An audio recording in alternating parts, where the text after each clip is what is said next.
Halo guys, perkenalkan nama saya Juan Rifri Kasih dengan NIM 1906 1102 052 dari kelas 4B1 mata kuliah Manajemen Teknologi dengan dosen pengajar Dr. Magdalena Wulur, Sarjana Ekonomi, Magister Manajemen. Jadi pada video kali ini saya akan menjelaskan mengenai revolusi industri 1.0 sampai revolusi industri 5.0. Tanpa berlama-lama, langsung saja kita masuk ke dalam materinya. Check it out. Materi yang pertama yaitu revolusi industri 1.0. Revolusi industri 1.0 merupakan revolusi industri generasi pertama, yang merupakan revolusi industri tahap awal yang terjadi pada abad ke-18.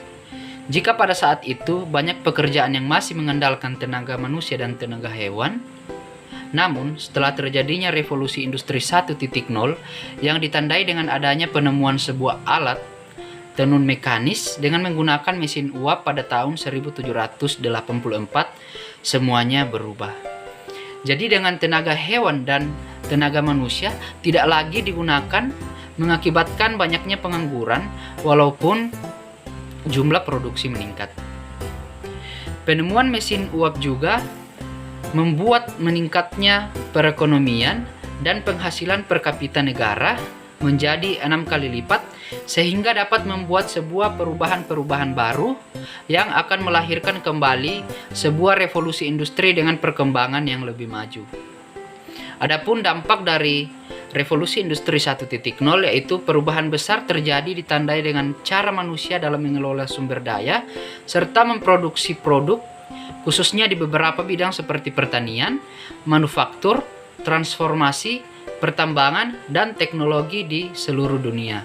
Dengan adanya revolusi industri 1.0 tersebut akan menjadikan proses produksi yang akan menjadi lebih cepat, efisien, dan mudah. Yang kedua, revolusi industri 2.0. Revolusi industri 2.0 terjadi pada abad ke-19 sampai abad ke-20 dengan ditandai munculnya listrik yang membuat biaya produksi jauh lebih murah dari sebelumnya. Pada tahun 1913, terciptanya sebuah lini produksi mobil yang sebelumnya merakit satu mobil harus dilakukan oleh banyaknya orang, namun setelah ada penemuan itu, produksi mobil dapat dilakukan secara massal. Pada tahun 1970, mobil diciptakan untuk memudahkan proses produksi di pabrik, karena sebelumnya alat transformasi darat masih menggunakan tenaga hewan dan manusia. Sehingga dengan adanya revolusi industri kedua ini mengakibatkan perubahan yang cukup besar. Adapun dampak dari revolusi industri 2.0. Dampak revolusi industri 2.0 yang paling terlihat adalah di saat Perang Dunia Kedua, di mana kala itu produksi kendaraan perang seperti tank, pesawat, dan senjata tempur lainnya diproduksi secara besar-besaran.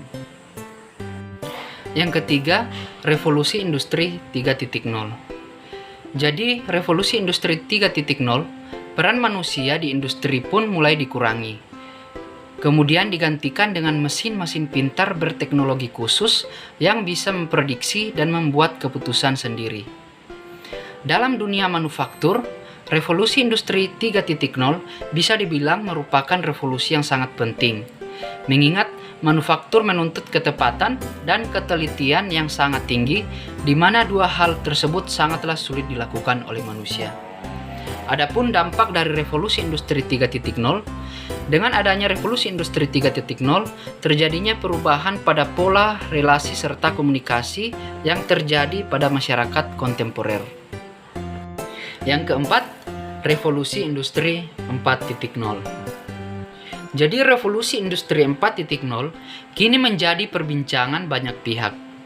Pemerintah, industri, dan perusahaan mengerahkan segala persiapan untuk menghadapi 4.0. Namun apa revolusi industri 4.0 itu? Jadi revolusi industri 4.0 merupakan bagaimana teknologi seperti kecerdasan buatan, kendaraan otonom, dan internet saling mempengaruhi kehidupan manusia.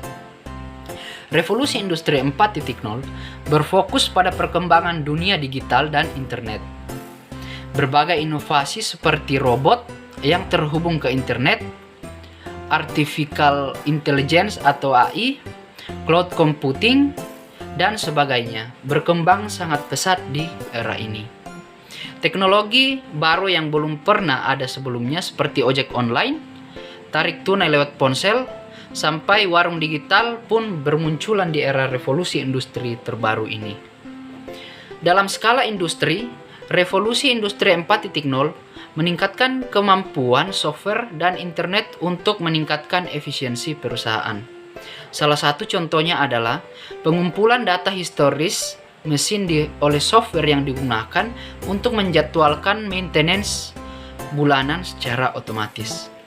Data-data tersebut nantinya akan diproses oleh algoritma sehingga menghasilkan keputusan logis layaknya manusia. Adapun dampak dari revolusi industri 4.0. Sejak diperkenalkannya teknologi ini, perusahaan dapat mengotomatiskan seluruh proses produksi tanpa bantuan manusia. Contohnya dari hal ini adalah robot yang melakukan urutan terprogram tanpa campur tangan manusia. Yang kelima, revolusi industri 5.0. Teknologi manusia semakin berkembang sehingga negara-negara maju mulai melakukan perubahan, salah satunya melalui Society 5.0 yang digagas oleh negara Jepang. Hal ini merupakan penyempurnaan dari konsep-konsep 4.0. Konsep ini memungkinkan kita menggunakan konsep ilmu pengetahuan yang berbasis modern untuk melayani kebutuhan manusia. Terutama yang sedang diperbincangkan oleh banyak orang mengenai metaverse.